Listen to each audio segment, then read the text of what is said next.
This is every level of UFC robbery explained. Level 1 is where fans need to take a deep breath and accept that close fights exist. These aren't robberies. These are razor-thin decisions where the term robbery gets thrown around by people who are just mad their guy lost. I'm talking about fights where the scorecards are defensible, the media is split, and if you squint hard enough, you can see why the judges scored it that way. Islam Makhachev versus Alexander Volkanovski at UFC 284 is the perfect example. Volkanovski moved up to challenge for the lightweight title in front of his home crowd in Australia, and at the end of the 5th round, he was on top of Islam, raining down punches, and the entire arena thought he just won the belt, except he didn't. The judges gave it to Islam 48-47, 48-47, and 49-46, and the internet absolutely lost it. But here's the thing, 72% of media members also scored it for Islam.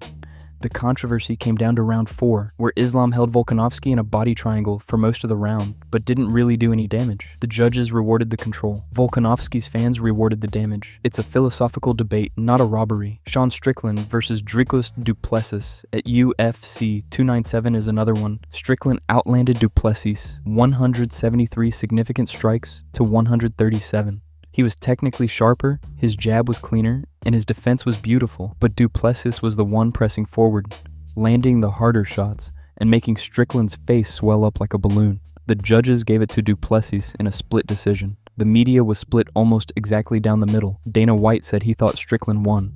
Strickland's fanbase called it a robbery, but it wasn't. It was just a close fight where two different approaches to scoring landed on opposite sides. That's level 1. Frustrating, but not criminal. Level 2. Now we're getting into fights where the numbers tell a clear story, but one judge apparently wasn't watching the same fight. Level 2 is where you start to see individual scorecards that make absolutely no sense, even if the right guy wins in the end. Corey Sandhagen versus Marlon Vera at UFC San Antonio is one of the most baffling examples. Sandhagen put on an absolute clinic. He outstruck Vera 128-58. He landed 3 takedowns to Vera's 0. He controlled the entire fight. 2 judges scored it correctly.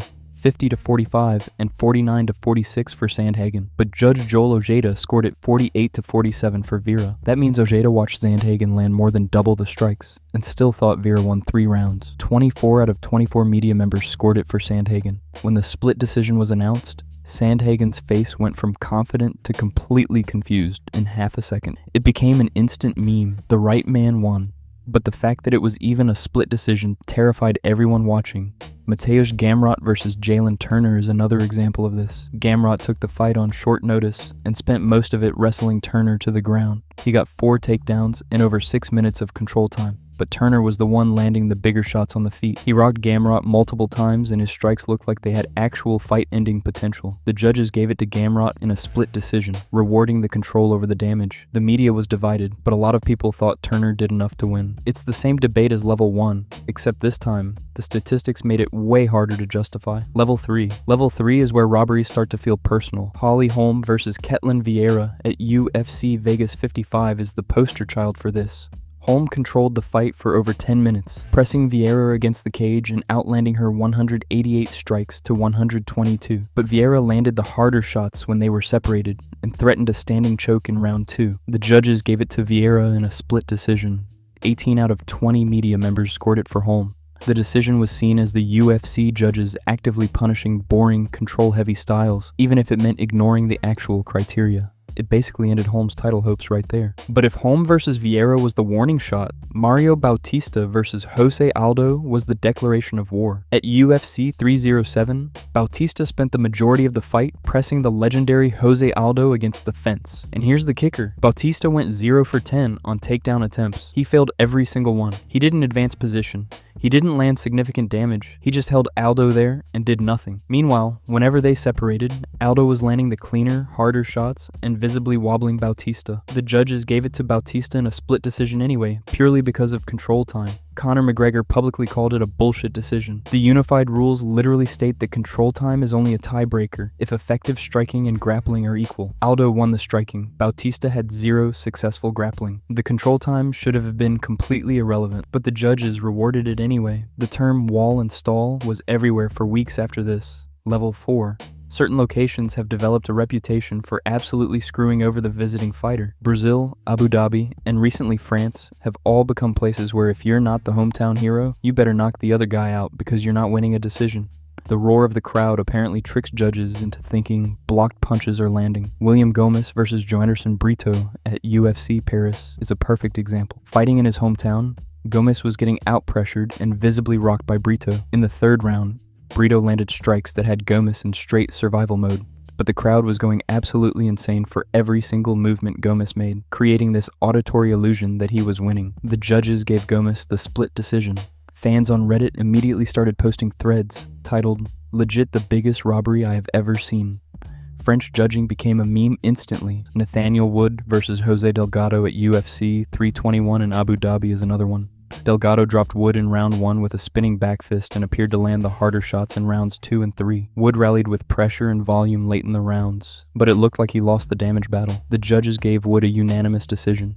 In a bizarre twist, Wood actually returned the 20% purse fine to Delgado after the fight, almost like he was silently acknowledging how close it was. The Abu Dhabi curse strikes again. Level 5. Level 5 is where things get dark. These aren't just bad calls. These are scorecards so detached from reality that they trigger investigations, betting line suspensions, or immediate calls for judges to be fired. They usually involve one specific judge hallucinating a result that no other human being on Earth saw. Sean Strickland versus Paulo Costa at UFC 302 is a great example.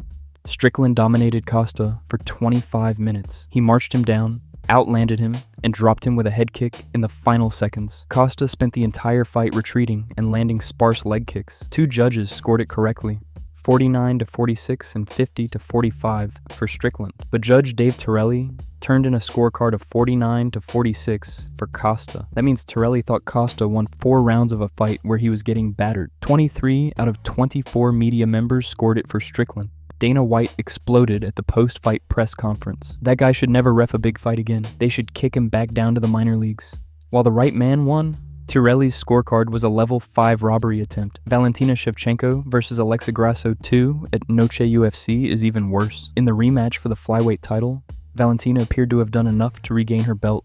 The fight came down to the 5th round. Grasso won the round, taking Valentina's back, but she didn't inflict near-finish damage or threaten a submission deep enough to warrant a 10-8 score. Judge Mike Bell scored round 5 a 10-8 for Grasso anyway. That single arbitrary point turned a Shevchenko win into a split draw, allowing Grasso to retain the title on Mexican Independence Day. The 10-8 score was universally panned as incompetent and suspicious. Mike Bell 10-8 became shorthand for judicial incompetence. Level 6. Level 6 is where one fighter dominates the statistical metrics, lands significantly more strikes, secures takedowns, advances position, and still loses the decision. These are defined by near unanimous media dissent and a feeling that something fundamentally broken just happened. Macy Barber versus Miranda Maverick at UFC Vegas 32 is a textbook case. Maverick dominated the first 2 rounds. In round 2 specifically, she outlanded Barber in strikes, secured the only takedown, took Barber's back, and threatened to choke.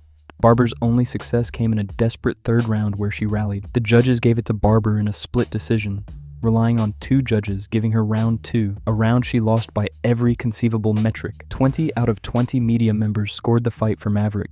This is a rare perfect dissent, meaning the judges were completely misaligned with every single professional observer. The concept of the Barber curse, where judges seem to favor her regardless of performance, started right here. Sean O'Malley versus Peter Yan at UFC 280 in Abu Dhabi is one of the most controversial decisions in recent memory. Peter Yan landed 6 takedowns and controlled O'Malley for nearly 6 minutes. He rocked O'Malley multiple times. O'Malley landed a significant knee that cut Yan, and that seemed to sway the judges to value his damage over Yan's complete MMA game. The judges gave it to O'Malley in a split decision. 25 out of 26 media members scored it for Yan. It was named Robbery of the Year by Sherdog. The term Dana White privilege trended globally because fans felt this was a business decision to propel O'Malley to a title shot. And it worked. O'Malley got the title shot off this win and eventually won the belt. Yan spiraled into a losing streak. It fundamentally changed the landscape of the bantamweight division. Level 7. These are the decisions that break hearts, ruin careers, and fuel conspiracy theories for decades. They involve wide consensus that the loser won, often in high-stakes bouts, with scorecards that defy all logic and reason.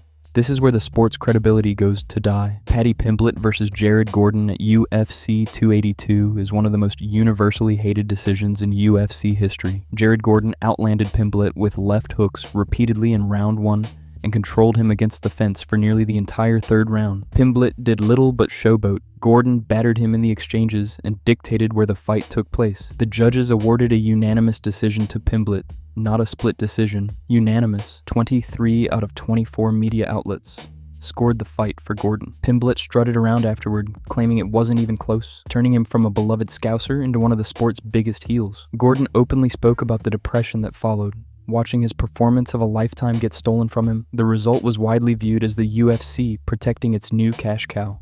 Gordon's reaction face, a mix of shock and resignation, became the meme face of UFC robbery culture. John Jones versus Dominic Reyes at UFC 247 in Houston is the most cited example of champions bias in UFC history. Dominic Reyes clearly outstruck John Jones in rounds 1, 2, and 3. Jones rallied in 4 and 5, but the first 3 rounds appeared banked for the challenger. It was the performance of a lifetime against the GOAT. The judges ruled it a unanimous decision for Jones. The robbery was cemented by Judge Joe Solis, scoring it 49-46 for Jones, implying Jones won 4 rounds. 14 out of 21 media members scored it for Reyes. Reyes' career collapsed after this. He went on a devastating losing streak, arguably broken mentally by having his crowning achievement stolen from him. Jones vacated the belt shortly after. It denied the sport a new champion and protected Jones's undefeated by DQ record.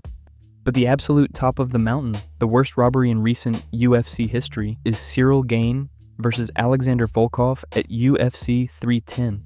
In a heavyweight title eliminator, Volkov clearly won rounds 2 and 3. He outlanded Gane and did more damage. Gane even walked out of the cage before the decision was read, limping from a foot injury, looking like a defeated man. 2 judges, including the notoriously erratic Adelaide Bird, scored it for Gane. 19 out of 20 media members scored it for Volkov. And here's what makes this the #1 robbery. Dana White was caught on camera backstage telling Volkov, "You got robbed. I thought you won that fight.